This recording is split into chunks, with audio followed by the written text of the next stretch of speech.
আসসালামু আলাইকুম, স্বাগত মাই ক্লাসরুমে। আমাদের এখনকার আয়োজনে থাকবে 16 জুন 2025-এর ডেইলি কারেন্ট অ্যাফেয়ার্স। শুরু করব তার আগে বলবো, যারা নিয়মিত মাই ক্লাসরুমের সাথে আছেন, আয়োজনগুলি দেখছেন, অবশ্যই লাইক কমেন্টস করে সাথে থাকবেন।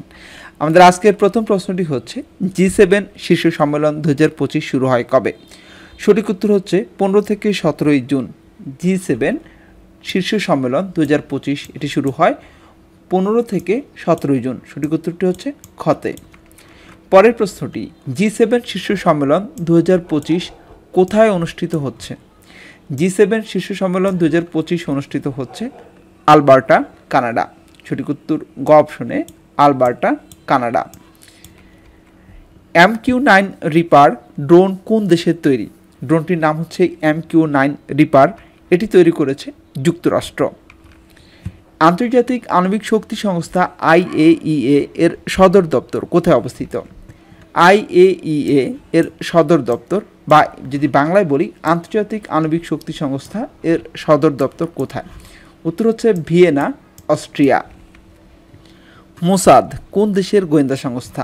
সঠিক উত্তর হচ্ছে ইসরায়েল। হরমুজ প্রণালী দিয়ে বিশ্বের কত শতাংশ জ্বালানি তেল সরবরাহ হয়? হরমুজ প্রণালী দিয়ে বিশ্বের 20% জ্বালানি তেল সরবরাহ হয়। মানব উন্নয়ন প্রতিবেদন 2025 অনুযায়ী মাথাপিছু আয়ে শীর্ষ দেশ কোনটি? মাথাপিছু আয়ে শীর্ষ দেশ হচ্ছে লিechtenstein। 13তম নারী ওয়ানডে বিশ্বকাপ কোথায় অনুষ্ঠিত হবে? এটি অনুষ্ঠিত হবে ভারত। যুক্তরাষ্ট্রে শুরু হওয়া ট্রাম্প বিরোধী বিক্ষোভের নাম কি?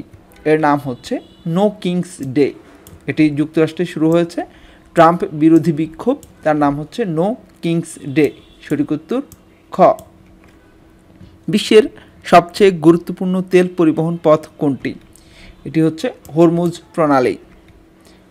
রূপপুর পারমাণবিক বিদ্যুৎ কেন্দ্রের নির্মাতা প্রতিষ্ঠান কোনটি? রোসাটম। বাংলাদেশ চলমান বিশ্ব ব্যাংকের তথ্য প্রযুক্তি ভিত্তিক প্রকল্পের নাম কি? এর নাম হচ্ছে strengthening institutions for transparency and accountability. সঠিক উত্তর গ। পরের প্রশ্নটি হচ্ছে, আর্টিকেল 19 কি? আর্টিকেল 19 হচ্ছে আন্তর্জাতিক মানবাধিকার সংস্থা। এটি হচ্ছে আর্টিকেল 19। হাইফা বন্দর কোন দেশে অবস্থিত? এটি অবস্থিত ইসরায়েল। বর্তমানে দেশে পরিবেশ বান্ধব কারখানার সংখ্যা কতটি? 248টি। বাংলাদেশের একমাত্র উপকূলীয় নদীবন্দর কোনটি? সন্দ্বীপ। পল্লী বিদ্যুতায়ন বোর্ড আইন পাশ হয় কত সালে? এটি পাশ হয় 2013 সালে। এ পর্যায়ে আমরা গতকালকের কুইজ দেখব এবং সেটির উত্তর কী।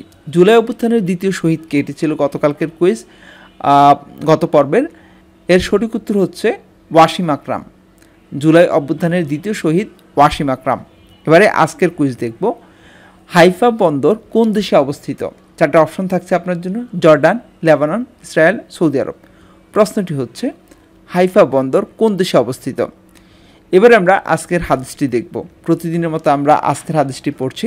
রাসূল সাল্লাল্লাহু আলাইহি ওয়াসাল্লাম বলেন, তোমাদের কেউ যখন কোনো কাজ করে তখন তা সুন্দরভাবে সম্পন্ন করলে আল্লাহ তা পছন্দ করেন। এটি সহিহুল জামে হাদিস 1880 নম্বর।